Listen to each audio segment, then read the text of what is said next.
BJP पर ED के दुरुपयोग के आरोप लगातार लगते रहे हैं। कहा जाता है कि अपने सियासी विरोधियों को दबाने के लिए बीजेपी ईडी का इस्तेमाल करती है। लेकिन तमिलनाडु के सलेम जिले से एक हैरान करने वाला मामला सामने आया है। यहां किसी राजनेता को नहीं बल्कि दो किसान भाइयों को ईडी ने समन भेजा है। समन क्यों भेजा है और किसानों की हालत क्या है? जब इसकी सच्चाई सामने आई तो मोदी सरकार पर हमले तेज हो गए हैं। किसानों पर हो रही कार्रवाई पर मोदी सरकार बुरी तरह से घिर गई है। क्या है पूरा मामला, देखिए इस रिपोर्ट में। तमिलनाडु के सलेम जिले के अट्टूर में रहने वाले दो बुजुर्ग किसान कन्नैयन और उसके भाई कृष्णन को ईडी से समन मिलने के मामले में मोदी सरकार घिरती जा रही है। एक मीडिया रिपोर्ट के मुताबिक किसानों को जुलाई 2023 में ईडी से एक समन मिला।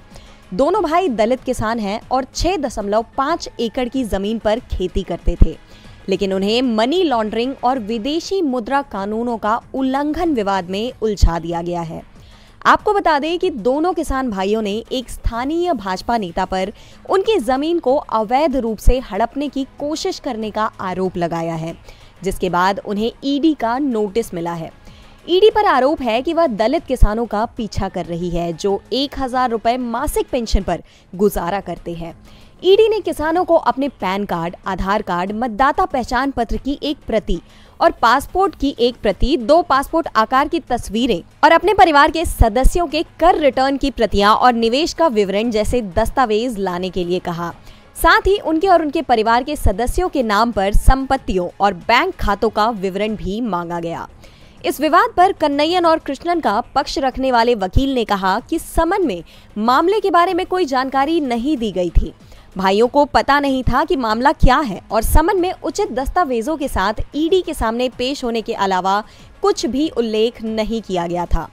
वहीं किसानों का कहना है कि हम सभी रिकॉर्ड लेकर जुलाई 2023 में ईडी अधिकारियों के सामने पेश हुए थे, लेकिन उन्होंने हमें फिर से पेश होने के लिए कहा। हमने उनसे कहा कि हम किसी तरह जीवित हैं, कोई हम पर अवैध संपत्ति का आरोप कैसे लगा सकता है। किसानों का पक्ष रख रहे वकील के मुताबिक जमीन की समस्या के कारण किसान पिछले 4 वर्षों से अपना कृषि कार्य नहीं कर पा रहे हैं। उनकी आय का एकमात्र स्रोत वृद्धावस्था पेंशन है जो उन्हें मिलती है और वे तमिलनाडु सरकार द्वारा प्रदान किए जाने वाले मुफ्त राशन पर निर्भर हैं। यहाँ तक कि ईडी कार्यालय जाने के लिए भी किसानों को उधार लेना पड़ा क्योंकि उनके पास पैसे नहीं थे। मगर ईडी उन पर मनी लॉन्ड्रिंग की जांच कर रही है। इसलिए मोदी सरकार पर सवाल उठ रहे हैं कि क्या किसानों की जमीन हड़पने के लिए ये अत्याचार किया जा रहा है।